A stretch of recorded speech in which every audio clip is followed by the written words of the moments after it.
En 1930 fue el primer golpe de Estado que hubo en la República Argentina.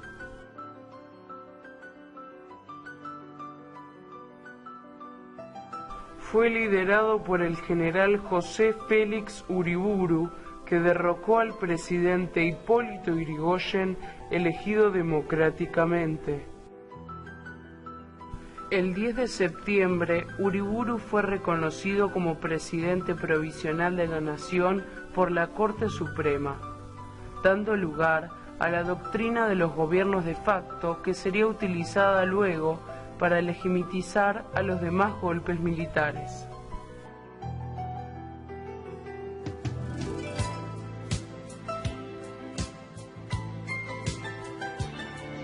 El gobierno quiso instalar en nuestro país un régimen corporativo similar al fascista.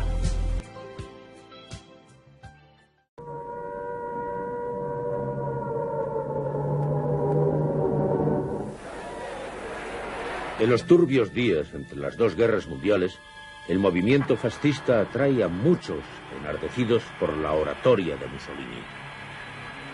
Al principio el gobierno italiano no concede importancia a Mussolini.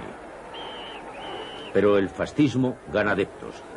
Los camisas negras de Mussolini fomentan el descontento y la violencia en espera de causar una crisis que hunda al gobierno. En octubre de 1922, Mussolini se dirige a miles de fascistas en Nápoles y en la excitación del momento grita: o nos entregan el gobierno o lo tomaremos. Para su sorpresa, la multitud grita como respuesta: ¡Roma, a Roma! Y el grito es seguido por turbas fascistas en otras partes del país.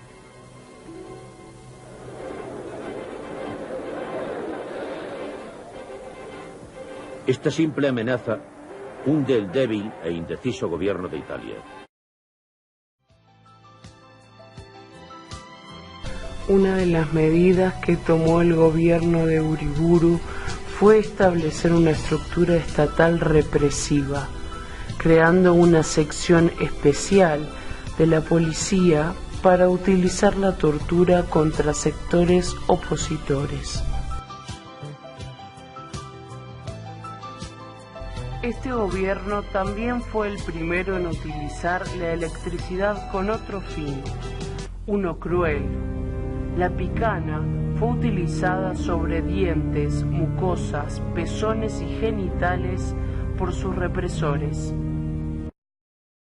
Uriburu quería reformar la Constitución y eso trajo desacuerdos en sectores democráticos que defendían la Constitución de 1853 y también por parte de los comprometidos con la revolución, que venían de peligrar su herencia política.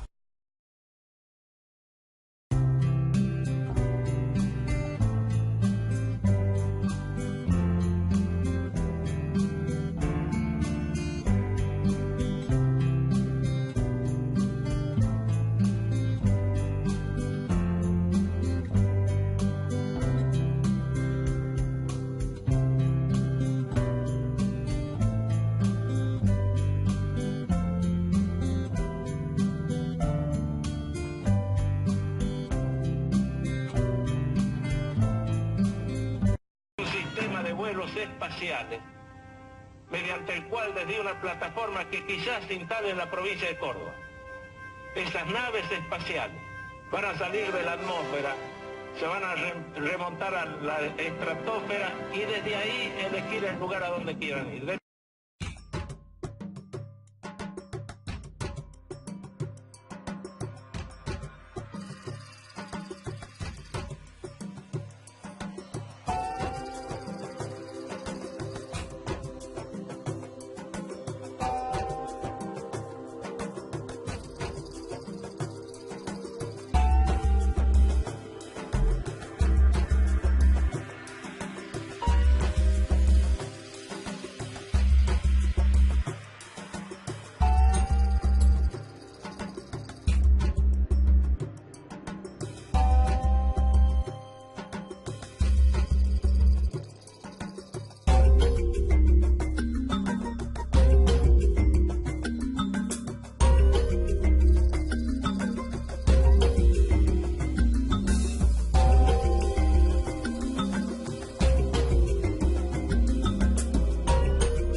escuchás algo raro? Sí, sobre todo para una época de dictadura, ¿no? Es la marcha radical. Parece que viene de ahí. Yo no voy a lamer ninguna bota, no me van a dar con la... No me rompan más, no rompan más. Volvieron. Pensamos que el partido de Alem estaba acabado, pero no. Dios mío, con esto de que se rompa y no se doble, me tienen los votos al plato. ¿Qué pasó? ¿Cómo que pasó? En la provincia de Buenos Aires ganaron las elecciones, el radicalismo. ¿Cómo debe estar Uriburu, no? Furioso está. Imagínate, mandaron a las elecciones. Muy bien, que se rompa y no se doble. Pero ¿cómo puede ser una cosa así, anular las elecciones? Puede hacer eso y cosas peores. No te olvides que estamos en una época de dictadura, ¿no? Uriburu convocó elecciones en la provincia de Buenos Aires en abril del 31, pensando que el radicalismo estaba muerto. Y va a terminar anulándolas, ¿no? No me quiero imaginar lo que van a ser las elecciones presidenciales. Sí, imagínatelas. ¿Los señores Di Natalia y Piña? Ellos dos, yo sabía que estaban en la revolución. Sí, somos nosotros. ¿Qué pasa? Me van a tener que acompañar. ¿Por qué? ¿A dónde? A votar, señores. Vamos, caminen. Vamos.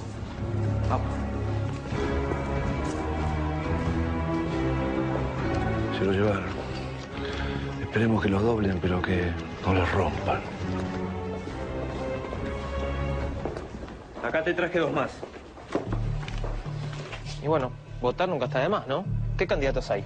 Por el lado del gobierno está Agustín P. Justo, Julio Arroca, hijo, que armaron una especie de coalición con conservadores, radicales, antipersonalistas y el Partido Socialista Independiente, que no tiene nada ni de socialista ni de independiente. Enfrente estaban Lisandro Latorre y Nicolás Repetto, una alianza entre demócratas progresistas y socialistas. ¿Y los radicales? Están proscritos, Juan, los radicales. Pero te veo muy entusiasmado, mirá que no te van a dejar votar, ¿eh? Bueno, señores, vamos que no tengo todo el día. Disculpe, me estaba informando para ejercer el voto responsablemente. ¿Dónde está el cuarto oscuro, señor? El cuarto oscuro está ahí, acompáñelos, por favor. Está bien, no se moleste, yo puedo ir solo. ¿Escucharon, señores? Este hombre quiere ir solo al cuarto oscuro. ¿Por qué no dicen a quién van a votar y listo? ¿No ves que me retrasan el acto eleccionario? Porque el voto es secreto. Señores, ustedes dos ya votaron. ¿Cómo que ya votamos? Si no sabemos ni siquiera por quién votamos. Aunque lo sepamos nosotros, alcanza. Y agradezca que no lo metemos preso por andar con un documento tan chiquito. ¿A quién van a meter preso ustedes? ¿A quién van a meter preso ustedes? No sé si esto responde a tu pregunta. Vale, disculpame, Juan, me fui de boca. Lo que pasa es que hicieron un fraude terrible. En algunas mesas donde podía votar 260 personas, terminaron votando 300 a favor del gobierno. Así que ganó justo nomás. Ganó justo, lo que implica un fracaso total del proyecto corporativista de Uriburu, parecido al de Mussolini en Italia, ¿no? Lo de justo parece más clásico, una especie de restauración de lo anterior a Sáenz Peña. Sí, lo único que ahora el fraude lo van a llamar patriótico.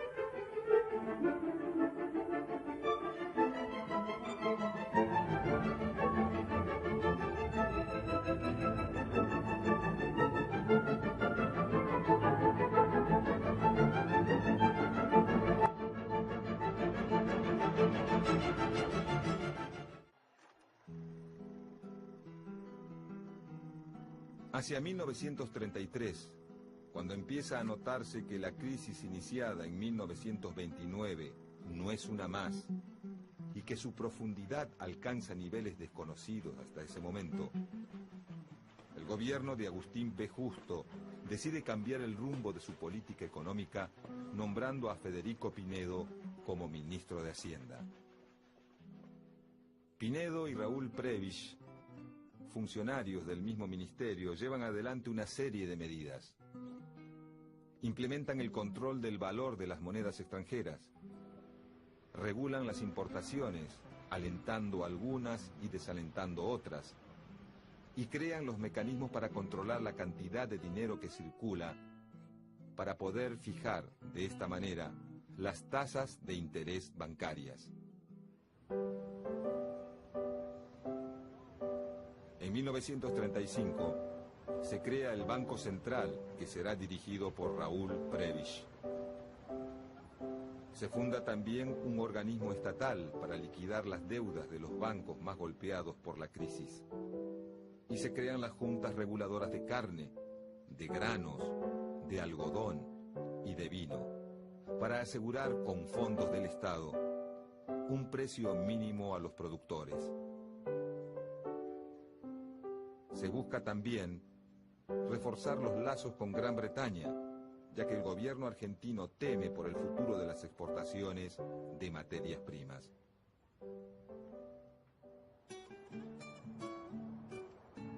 El vicepresidente Julio Argentino Roca, hijo, encabeza la comisión negociadora que viaja a Londres con el objetivo de mantener un negocio que consideran imprescindible para la economía argentina: las exportaciones de carne.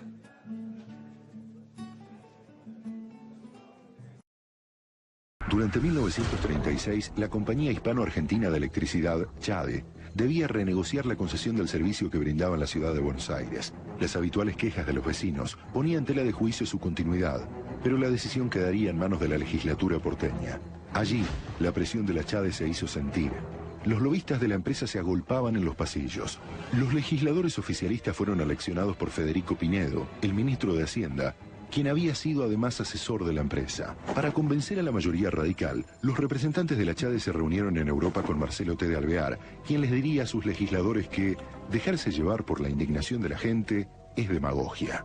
Finalmente, el 29 de octubre, el Consejo Deliberante promulgó la ordenanza que otorgaba a la CHADE una nueva concesión hasta el año 1997. Además, el Estado le perdonaba a la empresa el reintegro de más de 60 millones de pesos que le había cobrado de más a los consumidores, argumentando una confusión. Como si esto fuera poco, la CHADE quedaba exenta de pagar impuestos en sus edificios actuales o a construirse, y el Estado le devolvía los fondos de reinversión y previsión, una especie de garantía que la CHADE depositó para asegurar el cumplimiento del contrato. Según pudo saberse años después, los legisladores tuvieron muchas razones para aprobar este acuerdo.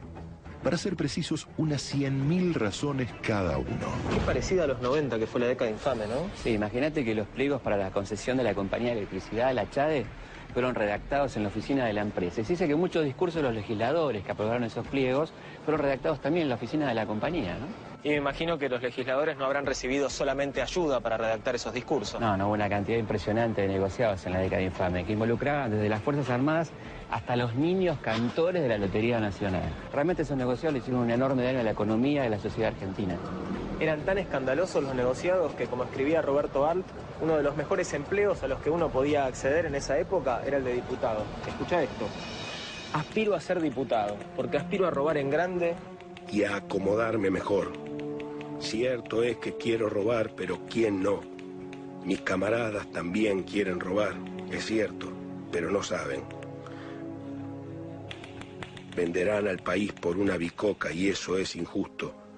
Yo venderé a mi patria, pero bien vendida. Yo remataré al país en 100 mensualidades, de Ushuaia hasta el Chaco boliviano. Y no solo traficaré el Estado, sino que me acomodaré con comerciantes, con falsificadores de alimentos, con concesionarios. Y si ustedes son capaces de enumerar una sola materia en la cual yo no sea capaz de robar, renuncio ipso facto a mi candidatura.